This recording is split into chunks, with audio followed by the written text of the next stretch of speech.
Hello everyone, it's Mr. Wolf here, and in this video I'm going to be introducing momentum.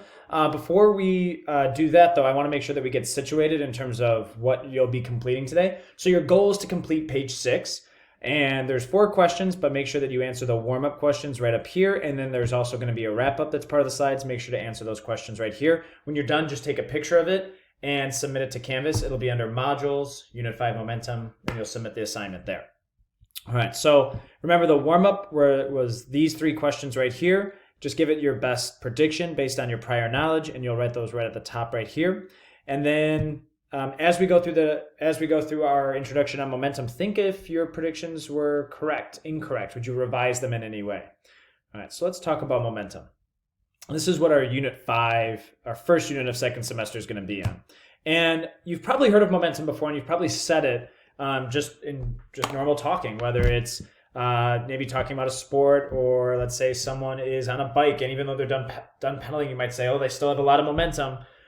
Or it could be a sports game, and a team is coming back after being down, and you might say, yeah, they're down, but they have a lot of momentum, right? And all these ways of using momentum in common language are pretty close to what momentum means in physics, but it's also not as specific, right, as what we mean by momentum in physics. So what does it mean in physics?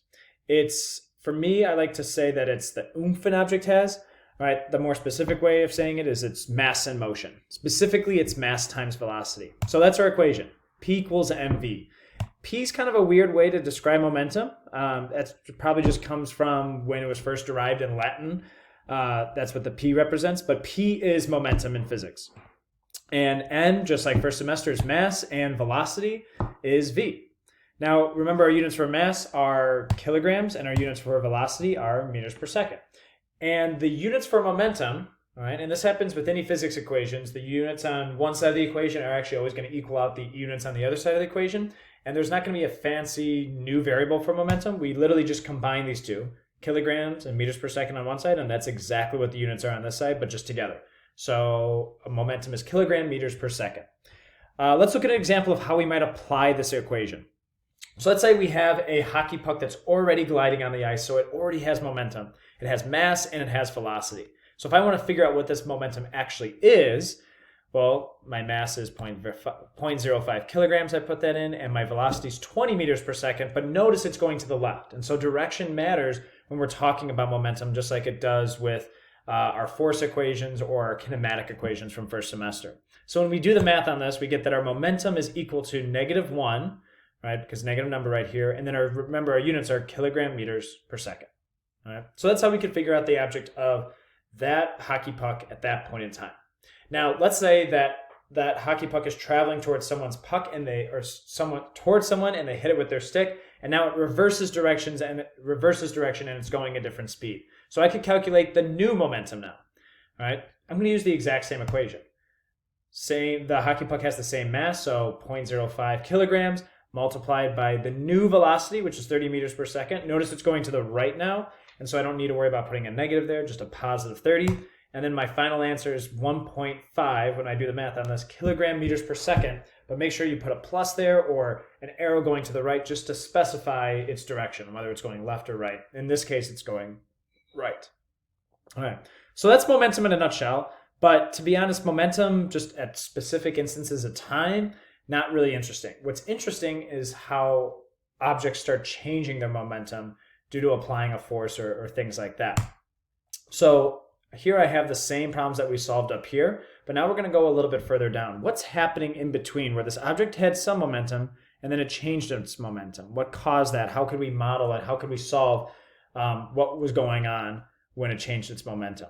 All right. So a little bit of a throwback is we're going to use our change in velocity equation in this unit again, and a change in anything, which is delta, by the way. So delta V is change in velocity, is always equal to the final minus the initial. All right, so if I wanted to figure out my change in velocity here, well, my final velocity is 30 meters per second going to the right, minus 20, but remember, it's -20. So it's 30 minus -20 meters per second for my initial velocity. So 30 minus -20 actually ends up being positive 50 meters per second. So to go from -20 meters per second to 30 meters per second is a total change in velocity of positive 50 meters per second. All right. Now, to calculate my change in momentum, oh shoot, I realized that my animations are a little bit off. So don't worry about the math up here just now, but here's our equation for change in momentum.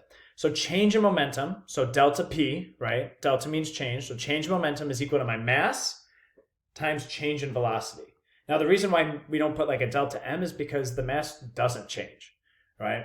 You have this mass, that's going to stay the same, but the velocity is going to be changing. So that's why we have this other delta V here. So the delta P means change in momentum is equal to my mass times the change in velocity. And the units are going to be exactly the same as they were up with my just simple one instance in time momentum equation. Momentum is kilogram meters per second, mass is kilograms, velocity is meters per second. All right, so now let's look at how we could apply this equation to solve. So here I have my equation, delta P equals mass times change in velocity. I'm looking for the change in momentum. All right, when my puck's moving here, it has some momentum. And then looking at the final momentum, how much did that momentum change? So my mass is 0.05 kilograms. My change in velocity, which I calculated over here, that's 50 meters per second. And so when I do the math on this, I get a change in momentum that's positive 2.5 kilogram meters per second. And again, that positive number means that it's going to the right. All right, so that's the introduction to momentum. What I want you to do now is just apply what we've learned here. So remember, you have your warm-up answers up here, and then you're going to calculate the momentum. Here. You're going to actually look at how fast the object's moving, all right? But you might use the same equation as up here. And then notice here, we're going to be calculating the truck's change in momentum. So you're going to have to be able to differentiate when are we just solving for momentum at one instance in time versus when are we going to use how the object's changing its momentum to either solve for change in momentum or other variables that might be part of the equation. Now, when you're done, you're going to write your wrap up answers here. And here are the wrap up questions. You could always go to the Google Slides or you could pause the video on it, but just think to yourself from what we've done thus far, what's the equation for momentum at a specific point in time? How would you describe it? And what's the equation for change momentum?